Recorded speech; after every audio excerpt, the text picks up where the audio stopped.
You are watching a KTVB special presentation, Decision 2025, the Garden City Mayoral Debate.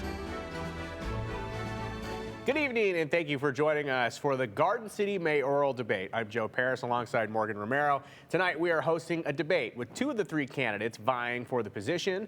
Both candidates qualified for our debate based on longstanding campaign fundraising guidelines. We will cover topics including public safety, infrastructure, growth, and affordable housing, and we'll hear each candidate's vision for Garden City's future. Let's introduce you now to those candidates. We have Bill Jacobs and Molly Lenti joining us in studio tonight. Both have extensive community service backgrounds, serving on various boards for local nonprofits. Bill Jacobs has been a Garden City Council member for the past 4 years and has called the city home since 2018. He's led teams at places like HP, Mark Monitor, and Far West Landscape and Garden Center.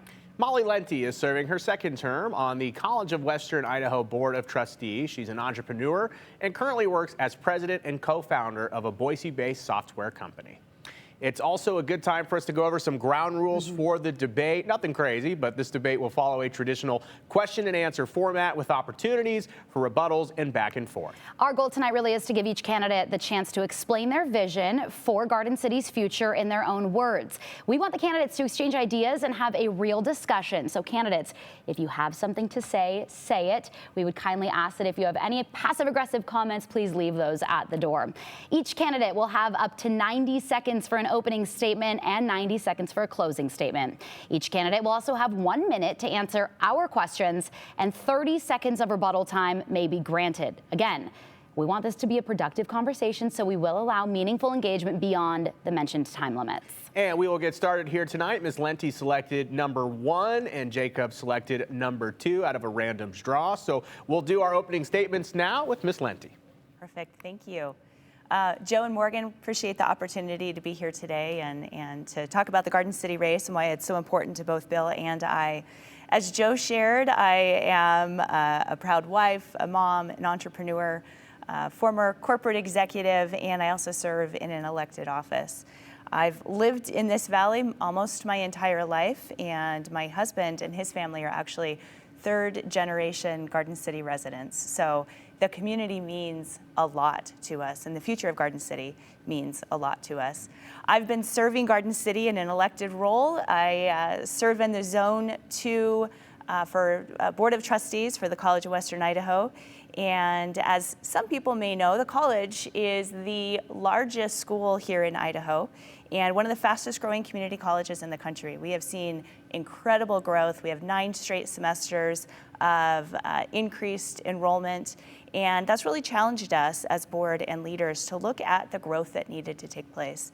We've spent the time to ensure that the growth is meaningful to our stakeholders, and also have employed really creative solutions to ensure that that growth is not falling on the backs of our taxpayers. We have the lowest tax rate in the state and the lowest tuition rate for our students as well. And so that's something that I'm really focused on as we think about growing Garden City in really creative, meaningful ways that our residents and businesses most want.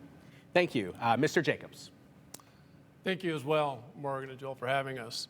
My name is Bill Jacobs. I'm running for Garden City Mayor.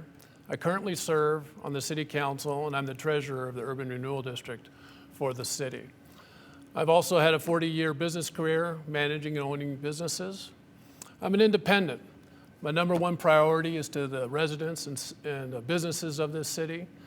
I'm not tied to any political party. I've made no pledges. And I also haven't taken any contributions from developers. The role of the mayor isn't about slogans and isn't about connections. It's about running the city efficiently every single day. It's ensuring our services work for everybody, whether it's the police, the library, water and sewer, and we have a balanced budget. It's about implementing the vision of the community, because a vision without implementation is really just a dream. I've listened to the community over these last 4 years on council, and I've walked almost 1,500 houses during the campaign, so I understand and have heard the community. I'm also not encumbered by any other roles or responsibilities, and my number 1 priority will be to the city. Voters will have a decision to make this election. Whom do they trust to manage Garden City in the future? Someone who has the experience knows the city well, and who will be ready on day one. I firmly believe that if you're going to lead the city, you should serve it first. I'm independent. I have the experience to make sure that Garden City runs efficiently and we grow wisely. Thank you. Thank you. Thank you. Okay, this is the question we love to start with. Simple. Ms. Lunte, why do you want to be mayor of Garden City? Yeah, you know, I'm running because Garden City is at a really critical period of time in our growth. We've had Mayor Evans, who has served the city honorably for 20 years, almost 20 years as mayor, 27 years if you count all of his work that he's done. But when we look at the growth that's happening right now, and we look at the way that the city has been responding to interest from our residents and feedback from our businesses and developers, as Bill has shared, there's a lot of people that are concerned with our high tax rate and concerned with what we're receiving in return for what they're investing in the community. They really want a leader that is going to come in, that's going to be bold in leadership, that's going to take the time to meet with them, to identify community advisory boards, that will help identify what do we really need to do, who do we want to be as we grow our city. We know that there are critical things that we want to preserve in each of our unique communities, but we also have growth right now that's happening to us instead of through us. Thank you. Mr. Jacobs.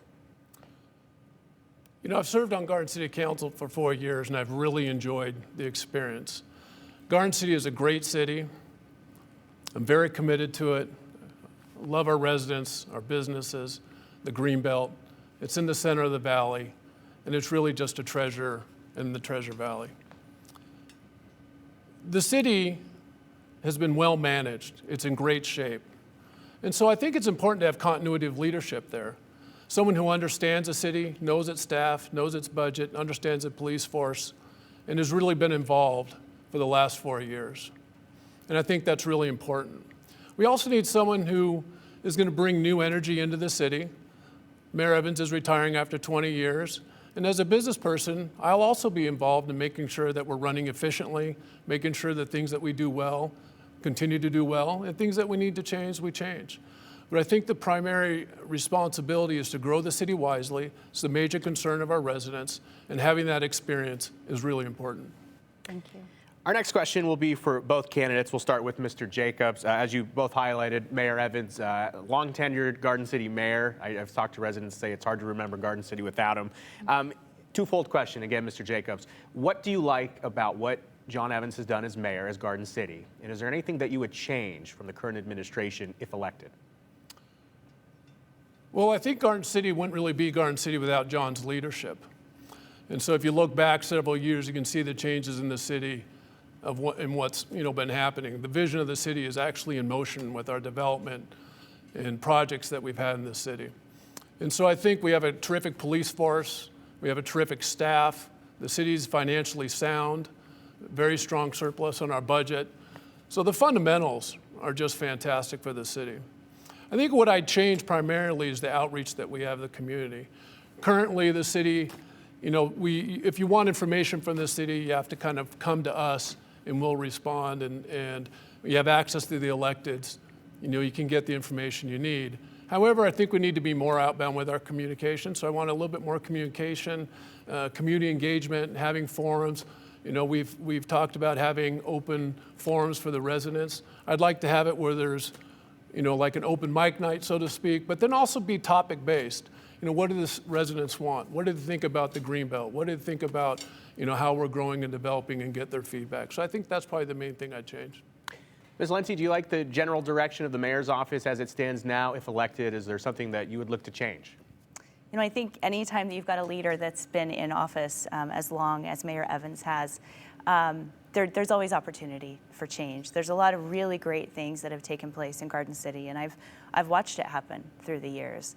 But there's also a lot of things that I think that we could and should be doing better, especially with the second highest taxes in the valley. We should be thinking about how we're spending our money and ensuring that we truly are investing it in the right ways. We also have the highest violent crime rate in the state, and that's not something that the city talks a lot about, that I think definitely needs to be addressed.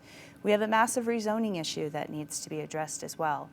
we've done a great job with the budget ensuring that it is balanced, which is really incredibly difficult to do, especially with the House bills that all of the cities are currently facing.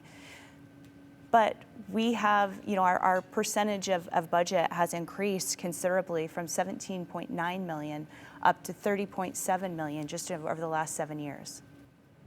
I want to drill into the taxing situation that you talked about. Do you see this as a situation in Garden City where you could foresee a situation where taxes are lowered in the sense that maybe money should be used more efficiently and there could be room there to maybe make changes? Taxes, that's always going to be one of my focus areas. My corporate experience was in financial services, and I've worked with cities and counties across 5 states for over 25 years. So I've seen budgets that have worked really, really well, that have supported community initiatives that are the most important to those communities. But I think we have to really talk to our residents and figure out what do they value the most. We need to find some of those efficiencies, but we also need to be participating in some of the programs that are available at the national level or even public-private partnerships that could offset some of those expenditures. Mr. Jacobs, I'll rephrase the question as well. Do you believe Garden City is using its residents' tax dollars efficiently as is? I really do. I think people don't realize how financially constrained cities really are. And you can look at different cities around the valley that are having to have levies to support their budgets. And cities are pretty limited on where they get their revenue. It's taxes, it's property taxes, sales tax, liquor tax, and then franchise fees. We manage our budget very tightly. And it's a long process. It's probably the longest process we do on City Council is to manage that budget. And we've had to make some very difficult decisions to make sure it's balanced, but we have balanced it every year. And so we try to get grants. We get a lot of them. We've had grants for the library, grants for the police. We're actually looking at getting grants for our infrastructure. So those supplement, our budget, but they're also not necessarily a dependable year to year. So you have to manage the budget to the revenue you receive, and we do that. And it's very difficult, and I think that's been, you talk to any mayor or city council in the valley, it's probably a number one issue that they have is how do we get the most out of our dollars, especially when there's things coming down from the legislature that are out of our control. We were going to touch on this topic later, but I think this is a perfect segue. The current mayor has expressed concerns that Idaho's property tax reform bill, House Bill 389, caps the amount of property taxes localities can collect to compensate for growth. Do you agree with that? And how will you manage the growing demand for city services as Garden City continues to grow under these tax limitations? We'll start with you, Ms. Lunte. I think that that's a really complex question to answer, and I work really closely with the surrounding cities, both the mayors as well as city councils, and we've had plenty of conversations about this.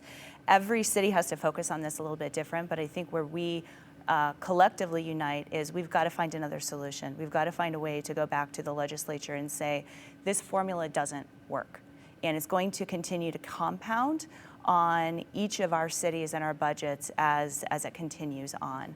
I think Garden City has done a good job in being able to address some of those constraints, and being very fiscally conservative is something that I would absolutely commend this city on. But I think with a challenge like this, we need to come up with some creative solutions, and we really need to work together to identify what those could look like. And it's got to be addressed. Mm-hmm. Do you have any of those solutions in mind? Well, I think repealing the House bill would be great. I think everybody in the cities across the state would agree with that. The initial intent was to ensure that we're keeping taxes low, but we're not seeing that happen. Taxes are having to be raised. I think, looking at some of these public-private partnerships that are available for cities, Bill talked about a few of those. It's good to hear that the city is engaging in that, because I know there's a ton of opportunity in Garden City to do that.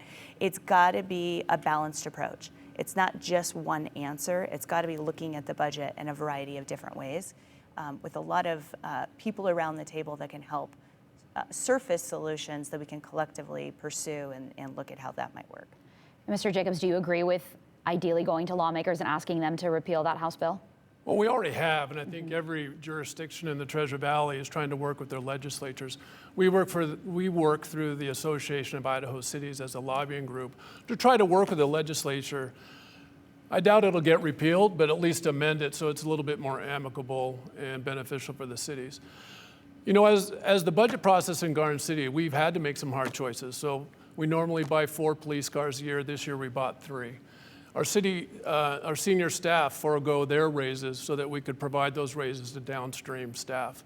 We've looked at different budget. We're using some of the money that we had for our flood study to balance our budget. The revenue options are limited. There's property taxes, sales tax, liquor tax, and franchise fees. So when we do look at private partnerships, we have. So for instance, we had a benefactor who donated 2 motorcycles to the city. Well, that saved the city almost $50,000 by having a private citizen donate motorcycles. So it's things like that that really help us with our budget. Grants are wonderful, private partnerships are wonderful, but they really don't add to the revenue of the city because one, not all grants are every year. They're kind of a one-time thing, so you can't necessarily budget them in. But make no mistake, we look after and we try to get every grant that we can. And it's an important part that we get some of those, particularly for our library and police force. Appreciate those answers. Moving on to a different topic now, developer influence and the city's character. Ms. Lenti, a major developer, Tommy Alquist, we all know him, he's your treasurer. Thousands of dollars have been donated by developers, realtors, and their PACs to your campaign. Would you feel pressure from developers to do what they want because of your relationships? Great question, and absolutely not. You know, Tommy and I have served on a number of boards together. We served on United Way together probably 20 years ago and have worked together on a number of things. So I was really honored that he'd be willing to come alongside and help support me on this campaign. I've also done the work to meet with a lot of developers that have done work in Garden City, especially on the East End, and listen to a lot of their frustrations and concerns and how costly it is for them to do business in Garden City. There's a lot of developers that came in with really great intents to help build the neighborhoods of the future that our residents are really interested in, especially around mixed income. And I know you'd mentioned we'll be talking about affordable housing. The developer support that we're seeing and I'm so grateful for it, but it's because they want change, they need change. In order for them to continue doing business in Garden City, we have to change the way that we're engaging with our developer community to ensure that we have the ability to be really thoughtful about the neighborhoods that are going to continue to grow. Thank you. Anything you want to say? Yes. So I mentioned that I'm independent. I think that's really important. I never want to be able to sit and have to make a decision on council where I have to recuse myself because I've taken a donation from a developer. And I think that's a real risk for Molly if she were mayor. We deal with developers all the time with the city. And we have developers that have great experiences with Garden City. Mike Talbot from the Boardwalk, Will Gustafson with the River Club, the Riverside Hotel. So we have developers who have worked all over the country in the West that feel that Garden City has been the best jurisdiction they've ever worked in. Now that doesn't mean there's not room for improvement. So as a manager and an executive, my plan is to go in, look at what we do. Are there efficiencies that we can be made? Are there shortcuts? Are we overregulated in some areas? And make it easier for developers. Because I think the developers that sometimes have the hardest times are the ones that are new to the city, don't know our process. And it's important for us that as a city, we shepherd them through that process. We're a customer organization, and we need to make sure we take care of everybody and make sure the process is as easy as it can be. I think some might push back on this idea of making it easier for developers because I think you see other cities and other states that have made it easy for developers and they don't really have an identity anymore. I mean, I wonder if people in Garden City are concerned that things could get easier for developers that are bringing in projects that don't match the city's vision. Well, I think you've misunderstood what I said. Mm-hmm. So part of it is, how do we make it streamlined process? So for instance, it's the timetable. So right now we can't do online payments for developers to pay their fees. So we're working on a system to do automated things. We have some paper processes that we need to automate. So really it's just shortening the time it takes to develop. We're not taking shortcuts on what the requirements are and what you need to develop because they have to follow our code and they have to follow our zoning. And so those are the restrictions, and we have some sideboards on what the city needs in its development. So when I'm talking about how we streamline and make it easier for developers, it's meeting with them ahead of time. Do you know our process? Do you know what boxes do you need to check? Do you know this is how it works? We outsource a lot of our services like inspections and things like that. This is the expected timeline. Because a lot of the complaints we get are, it's taken too much time. Well, some of those are other agencies like Ada County or or the outside inspection services. So for me, it's like, what is the process top to bottom? Are there areas where the city can improve its processes and make that easier on developers, rather than giving them breaks on code? That's not at all what I was intending to say. Thanks for clarifying. This has been alluded to, so I did want to come back to this. We've heard from some voters in Garden City that say they're confused about partisan politics in the Garden City mayoral race. And we've heard you, Mr. Jacobs, say that you're independent. This will be a question for both of you. We'll start with Ms. Lenti. Do you claim a party affiliation, and do you believe partisan politics should play a role in a municipal race like Garden City mayoral race? So anytime that this has gotten brought up as I've gone door to door and talked to residents, what I've responded to them is that when you're serving in a nonpartisan seat, you're serving everyone. And that's critically important, and that's what I've done at College of Western Idaho, which has also been a nonpartisan seat. And I've served well with leaders from both parties. If you look at my endorsements, I've got very well-known leaders that are from both parties. And the one thing that they've come together on is I'm going to be nonpartisan in this seat. And I think that that's critically important when you're leading a city in so many different disparate backgrounds and viewpoints. And as a city right now, with what we have ahead of us, we need to ensure that we are taking every opportunity to bring people together and not create those divisive types of political conversations. And so I've really tried to dissuade from even bringing up political party in this race. It's been really important to me to ensure that if a voter is voting for me, they know that I'm going to be there to support them and not a specific political agenda. Mr. Jacobs, we've heard you mention a few times here tonight that you see yourself as an independent. What's your thoughts, I guess, in general of partisan politics? Have you seen them in this race? I am an independent. I'm not affiliated with any party, haven't made any pledges. I don't have volunteers from any party knocking on doors for me. I'm doing that all myself. I have not seen partisan politics in this race, which I think is important. And what I tell people, and this is a story I like to tell people, I went to a door once and the woman opened the door and said, "Hi, Bill, I know you're an independent." That was the first words out of her mouth. And I said, "Well, how did you know that?" And he said, "Well, my friend over here on the corner with blue hair and is very progressive has your sign in the yard. And then my friend over here who's very conservative has your sign in your yard as well. So it tells me that you're independent." And I said, "You're right. That's the point. I need to serve both of those constituents. If they need the police, they need to get there fast, they need to be competent, they need to be well-trained, and they need to be compassionate. Their sewer needs to work, their water needs to turn on, and they need to have the city services regardless of who you are."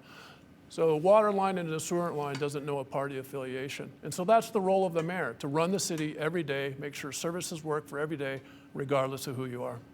Thank you. Garden City has been known for its eclectic mix of residents, its craft beverage corridor, artistic spaces, and economic diversity. How will you preserve this unique character as the city continues to be gentrified? We'll start with you, Ms. Lenti. I am really excited about that question specifically because I've got a lot of ideas around creating community advisory boards for each of those areas that you just surfaced. We need to be able to bring together our residents and our business owners around those common themes to ensure that as we are making our decisions as city leaders, that it's in alignment with what they most want.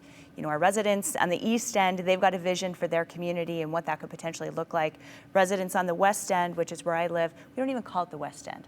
We don't have shared nomenclature for the different areas of our city, and I think that that's going to be critically important as we look at how we want to define ourselves going forward. It's not just the comprehensive plan. The comprehensive plan is a zoning mechanism. It is not the vision that we need to have in bringing our communities together to understand each of those unique nuances, and especially over the next 4 years, to ensure that we have the ability to create really cool places for people to live and really great places for people to live and work. And when I think about the East End and the South Side of Shinden, there's robust opportunity to engage our residents and businesses on that topic. Thank you, Mr. Jacobs. How would you balance this mix of eclectic residents, artistic spaces, the craft beverage corridor, while also ensuring that the character remains alive as the city becomes gentrified? Well, I think we're already doing that. I think Garden City has a great character, and so we know about all the great businesses and wineries and restaurants that are going in on the East End. And we want to continue to promote that. I mentioned community engagement. It'd be fun to have a Garden City Beer and Wine Festival where our businesses take center stage on that. And it is about our zoning and our comprehensive plan, because the comprehensive plan is a long-term vision of the city. Now, hasn't been updated since 2019, and so we need to revisit it. But your code and your zoning follows that. So does your code and zoning allow all of these different type of uses and exciting things that can be done? And the answer is yes. And if not, we need to adjust our code to do that. On the south side of Chinden Boulevard, we really can't develop that property until we get infrastructure there. So you have to have infrastructure to manage the growth, or it won't come. So we're creating an urban renewal district on that side of the town to bring that infrastructure. Because none of what happened in the East End would have happened without the urban renewal district. And so that is all made possible by investments in infrastructure. That's part of the vision of the city, is how do we get the infrastructure into areas of the city that need it, where we can have that development. Because we don't want people to have to leave their homes when they get, where they can work, they can shop, and they can live and not have to, and park their cars. Thank you. Should we talk about growth? Yeah. Is there some growth in Garden City? We've talked about growth, but we'll continue, bit, yeah. yes. Okay, so State Street, we all know it's been under construction for a number of years now. We've seen the widening, we've seen some businesses come and go. As more developers have the options to move in, I guess the question is, where do you stand on widespread development in Garden City? We'll start with Mr. Jacobs. How do you, I guess, continue to promote good businesses showing up in places that people used to go to their favorite shops that are just not there anymore? Well, it's interesting because widespread development in Garden City is kind of hard when you're landlocked and you don't have a lot of spaces. So most of our development is infill. So then, for instance, most of the projects that we've approved in Garden City for small lots have been townhomes, because that's what fits in that space. We've also had some great developments like the River Club, the Boardwalk. Those are some really good developments. And so I mentioned the south side of Chinden Boulevard. What do we want that to look like? Really, the only land that we have that's probably available to the city is the 150 acres that's west of the city. It's Ada County owned. But if it gets developed, we'll have the opportunity to annex that, because they'll need to connect into city sewer and water and our services. If that happens, we have an opportunity to put together a development plan with that developer and make sure it really is what we want it to look like. Is it mixed use? Is it single family homes? Is it a variety of housing? Does it have enough open space and green space? Those type of things will come into play where we have the opportunity to get involved. But that really is the only open land that we have for our city. So then it's, how do we manage the lots and the spaces that we have? It goes to the code. Does it allow for a variety of uses and so forth? And our code does. And we want to continue to make sure that it does. Ms. Letty, give me your vision for the development and the future of Garden City. Yeah, I think East End could be a really, really cool space. I know a lot of the residents that live over there, a lot of the businesses, a lot of the developers that are holding on to land because they don't feel like they can do business with the city right now. Some of the developers or developments that Bill mentioned are supporting my campaign because they feel like their vision right now is unsurmountable with the additional costs and fees that are incurred by a developer. There's one, Arcadia on Chinden. It cost that developer over $1 million more to finish that project because of the hoops that the city put them through. They're not going to do another project in Garden City. And that makes it really, really hard for especially our local developers that want to come in and be a partner. I like to call developers community builders, and reframing it that way and having them be a part of the conversation and a part of the solution of what a community and our residents really want helps bring them to a table in a different way where it's not just a transactional type of a relationship. It really brings them to that community level. And the conversations that I've been having are exactly that. We're talking about ways to maybe leverage parcels that they own and have them either donate those or create 50-year ground leases in order to create parks, community parks and neighborhoods. So a lot of ideas on that particular perspective. I think we're also in a very special moment in time where we know the happenings at Expo Idaho. Technically, it's on Ada County land, but the area around it is Garden City. You have this flashpoint moment of the decisions made here over the next few years to build out that district could define what Garden City is, for better or for worse. Ms. Lenti, what is your vision for maximizing return for Garden City as a really important community center is close to opening early next year? Yeah, I think that there's two levers actually that could be explored. Opportunity zone is one that I know that the city has pursued in years prior and just wasn't the right time. But especially with a lot of the growth that we're seeing at Expo Idaho, we know people are going to be coming down the Greenbelt. They're going to be coming through Garden City in order to attend professional soccer or attend a lot of the sporting events that are going to be over there. We've got an opportunity right now, but also a responsibility to solve for those things and to identify that we don't have unintended impacts on our residents. Even though we don't have jurisdiction over Ada County and the fairgrounds, we have the responsibility to our residents to ensure that we treat it not just as a community asset, but also to ensure that we are creating active transportation pathways, that we're moving the corridor from the Greenbelt for active transportation for commuters onto other pathways.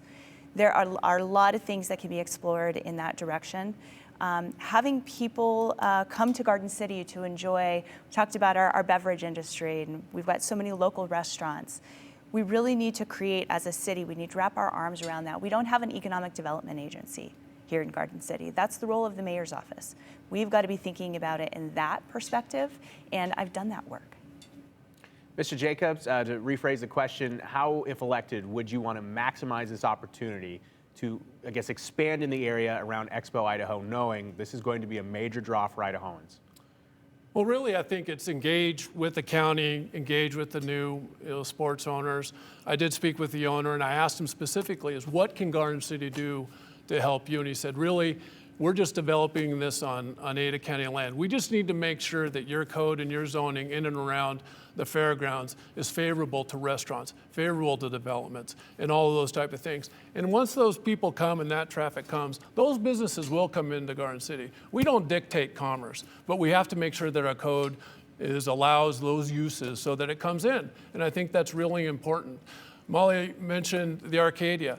Well, there's always two sides to every story. So in that particular case, they changed the use. You enhance the use, code's going to go up and different requirements are done. So I think it's important to understand both sides of the story when we talk about developers having issues. I get the sense you've really only spoken to one side of the story. It's important to get the city side as well. But really, we have to make it so that we're focal point, we enlist the help of the chamber, the visitors bureau, the community to promote our city. People come to Garden City now to recreate and have fun. The Riverside Hotel is considered a resort. I mean, how great is that? And so I think we just want to facilitate it so that our code makes it good so that people can find the businesses that they want to start and create. Are you worried at all about traffic and negative impacts on residents of Garden City as the Expo Idaho gets constructed? Well, of course. So traffic, when I knock on doors, is one of the #1 issues that people talk about. 90% of the traffic that goes through Garden City isn't Garden City residents, right? So we're a thoroughfare for Eagle, Star, all these other communities. I don't think I can ask the other mayors to limit their growth. So then how do we control our 10%? So I've been very big on, my soapbox issue on council has been, what's our balance between height and density? You know, I'm in favor of height restrictions, so we need to decide as a city what that is. How do we work with other agencies like ITD and ACHD on those corridors? It's pretty hard because their charter is different than really what the city would like to have, you know, in terms of what those roadways look like. And so I think it's important to really just understand the dynamic. And so then we can control what we control with our code and our city and our facilities to manage that traffic. But it's a difficult situation because I heard your debates the other night. What was one big issue in Caldwell and Nampa? It's traffic. Yeah. If you were to talk to the mayor of Eagle, it's traffic. If you were to talk to the mayor of Star, it's traffic. So it's really a regional issue that we need to work together on. And Ms. Lenti, are you concerned about those negative impacts? I mean, obviously very exciting that this is coming and there's so much opportunity, but are you worried about the negative impacts on the residents of Garden City with all the traffic? Yeah, absolutely. And, you know, I've spoken to the owners of the soccer club that's coming, and you ask them, how are people coming to the first match day in March? And they say they're coming down the Greenbelt. Well, I talked to a lot of residents that we love the Greenbelt. That is one of the best assets, not just for Garden City, but for our valley as a whole.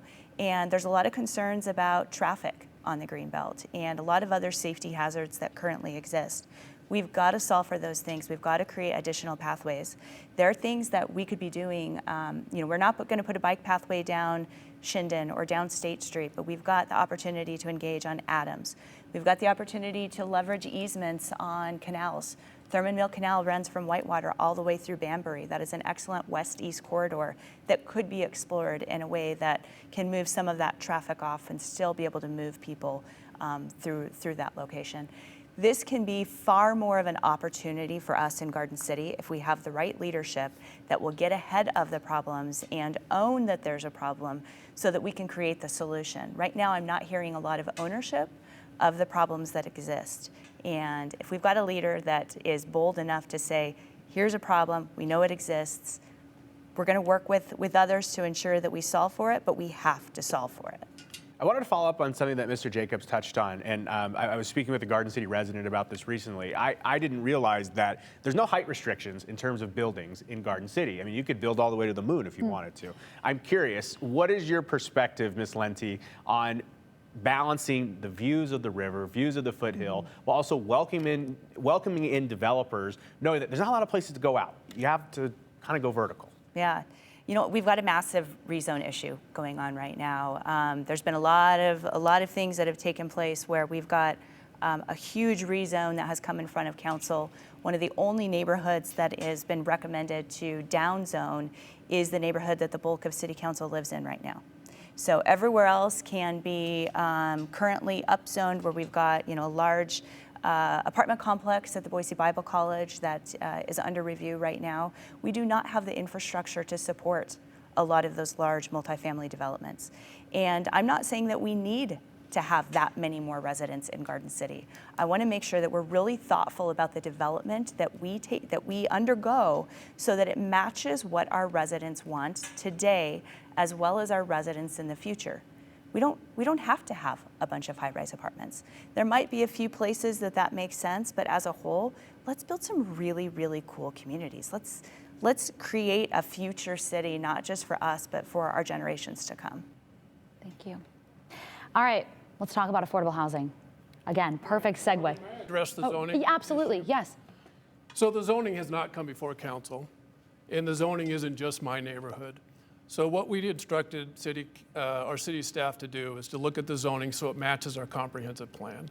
And they came back with recommendations that areas that are currently designated as low density in our comprehensive plan get downzoned to what best fits the existing community.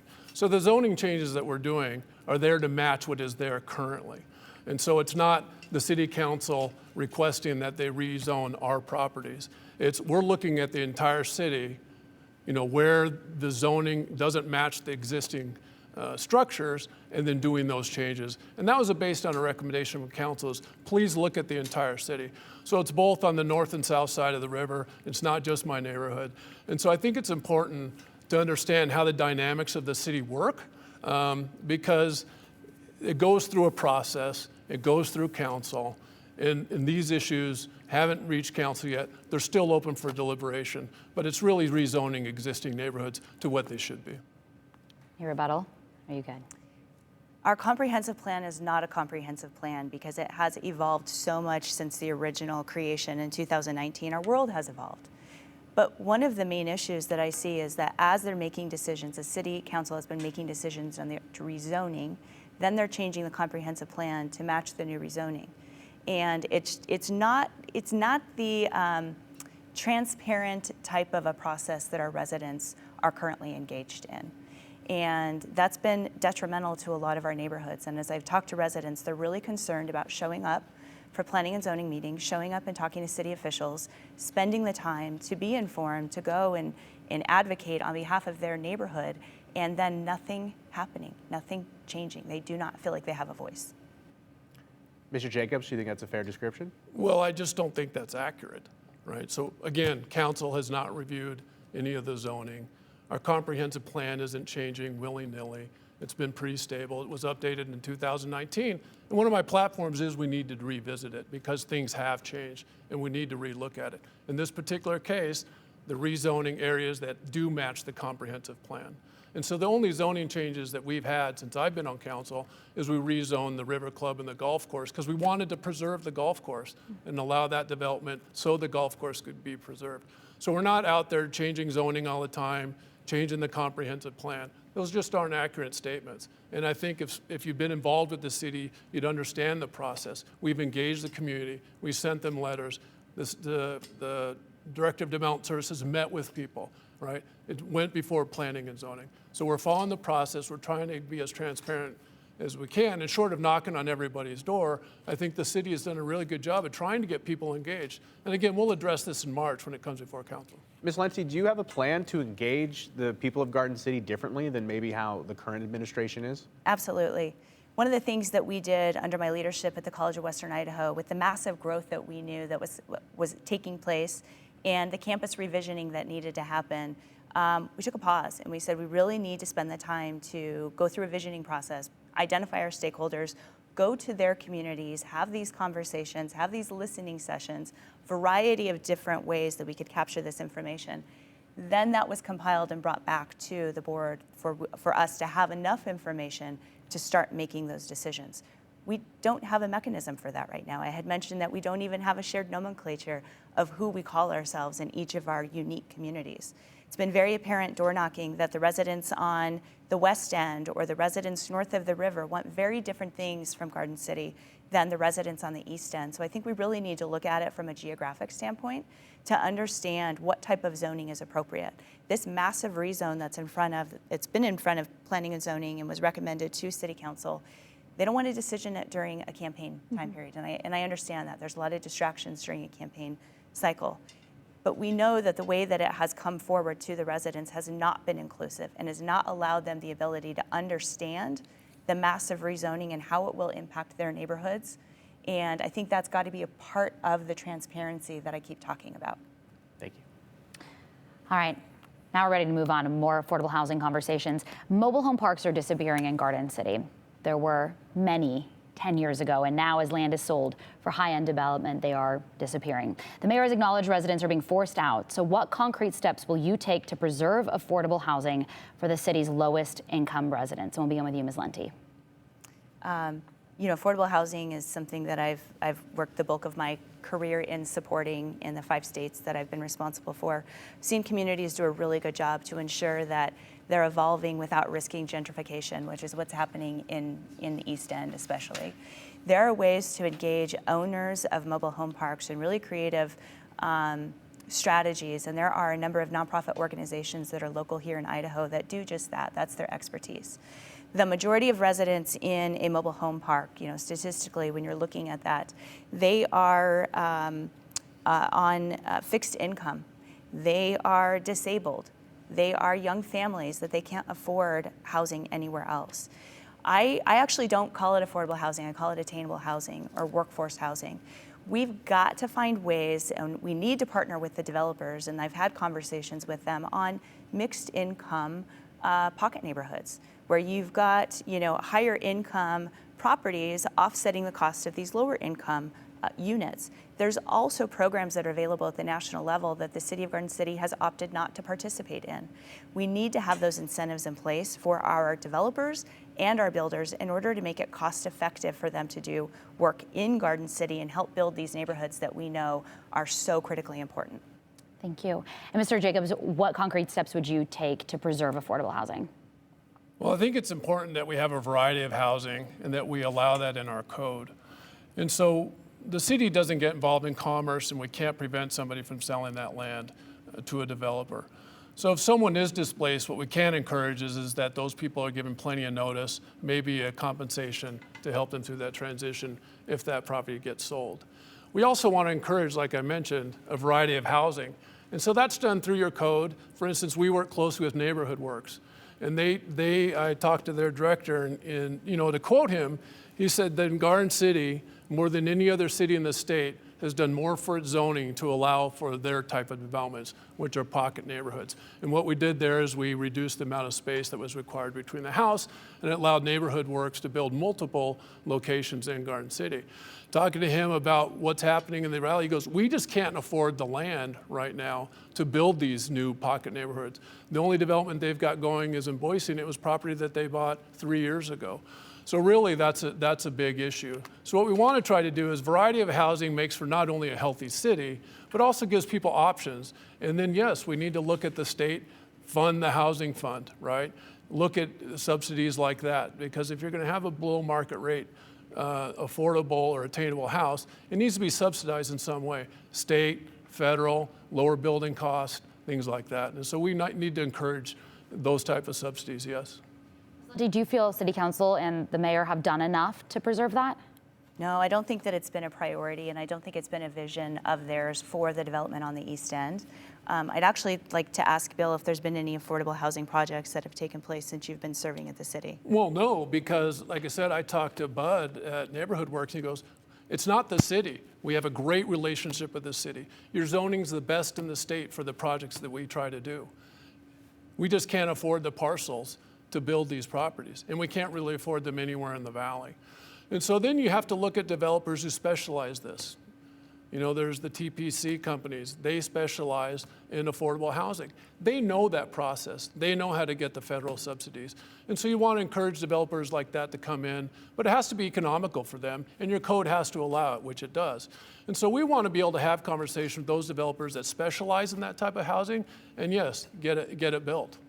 Mr. Jacobs, do you think you have a concrete day one plan to start addressing that? In terms of? In terms of working with the developers, I know the word incentives is a buzzword, but how do you, I guess, make it work for the people of Garden City and future Well, residents? I think, you know, one of the things that I'd like to do is, I'm not a developer. I'm a business person, runs organizations. And so what I'd like to do is I need to get involved and meet with the developers and find out what is important, what subsidies, you know, they can do. The city of Garden City can't provide subsidies. We don't own any land. We might be able to waive some impact fees, but those would be limited. I did talk to a developer. He said the best thing we can do is add infrastructure to areas where can't sustain the development right now. And that's my example of south side of Chinden Boulevard. We're going to get an urban renewal district in there. We've got to convert a 60-year-old 4-inch water line to something that's 8-inch that allows that type of development. So what he told me is, do things like that, provide the infrastructure that allows our type of development. Make our code easy, like what we did with Neighborhood Works, so that zoning is favorable to those type of developments. We'll go out and get the subsidies from the federal government. We'll, you know, and then I think as a city and the AIC, the Association of Idaho Cities, we need to lobby the state to fund that you know, was $50 million fund. We need to make that an annual thing. A similar question.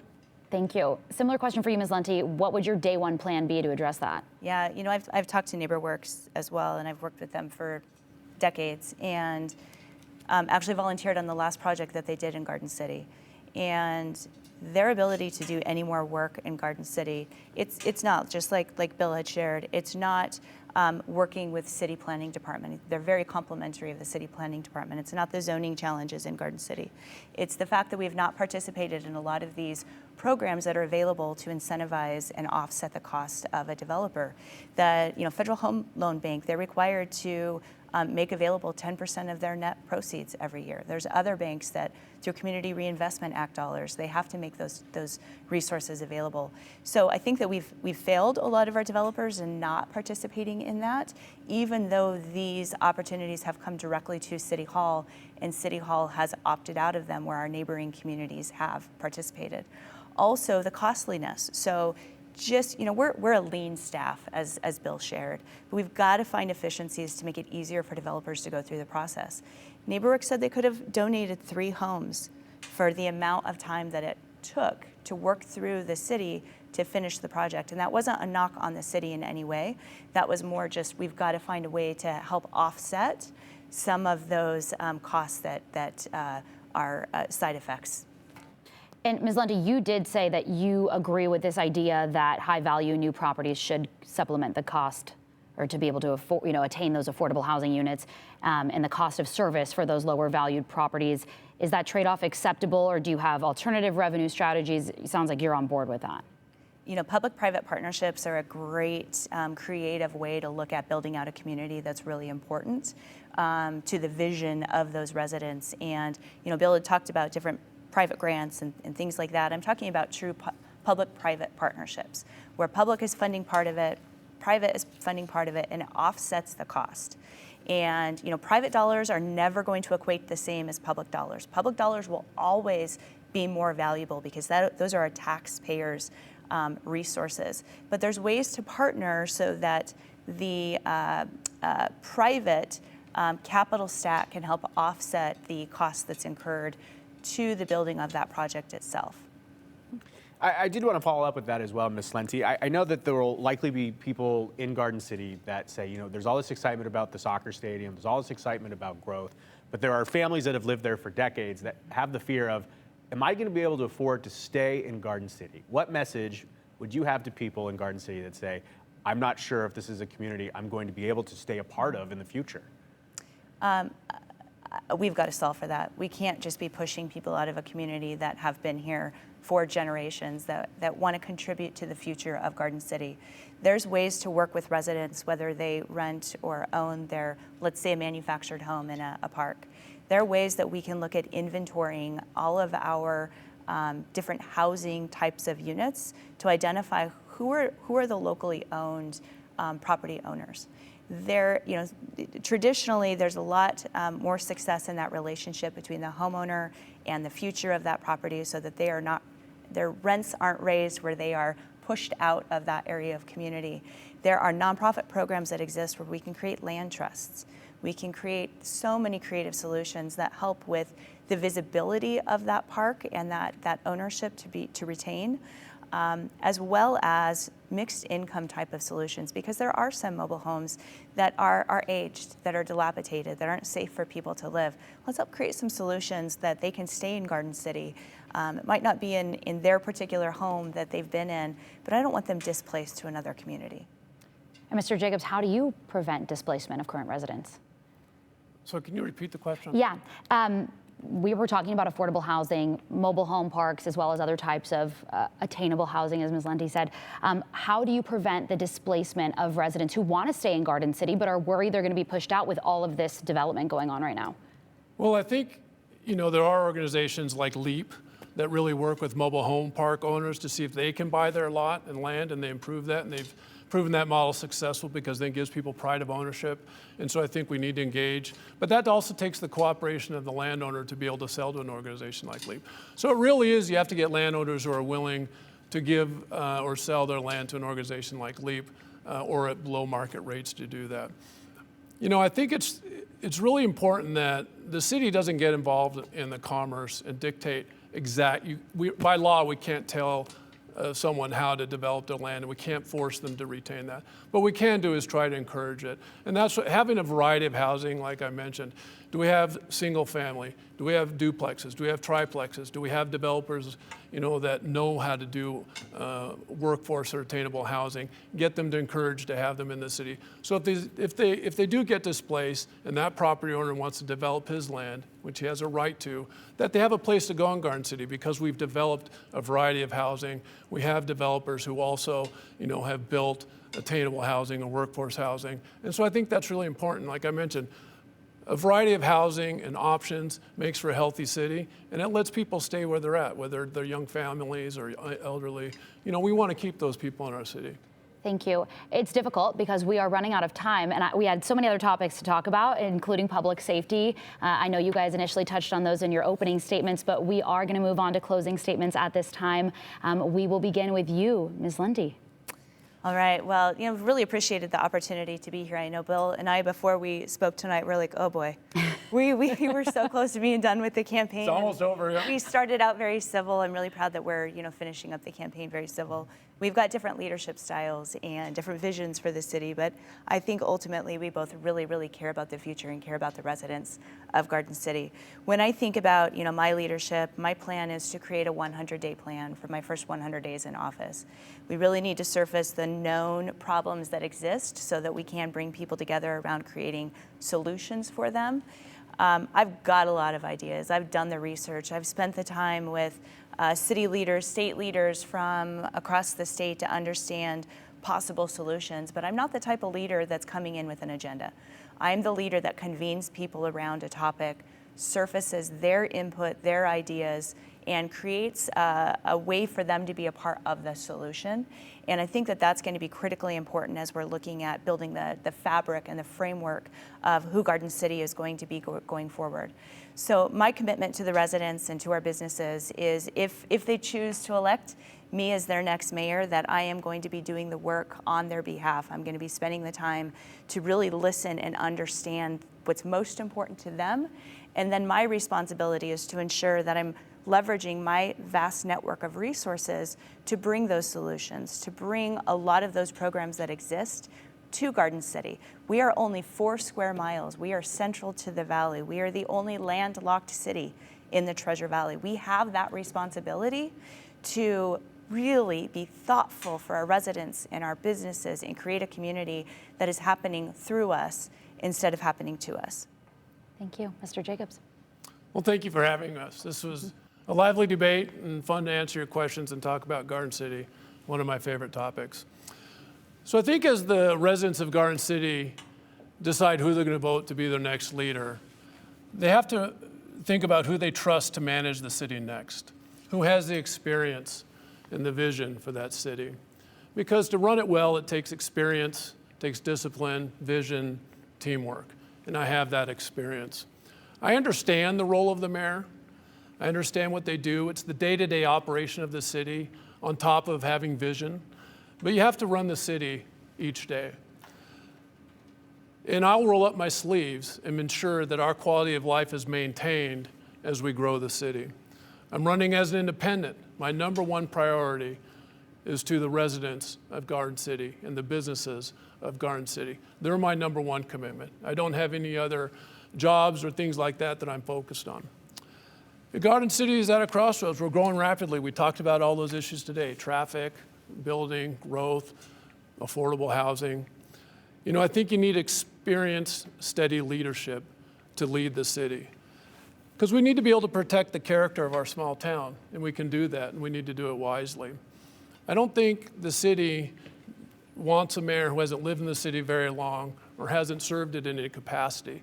I have served the city, and as I mentioned in my opening, I think it's important that if you're going to lead the city, that you first serve it.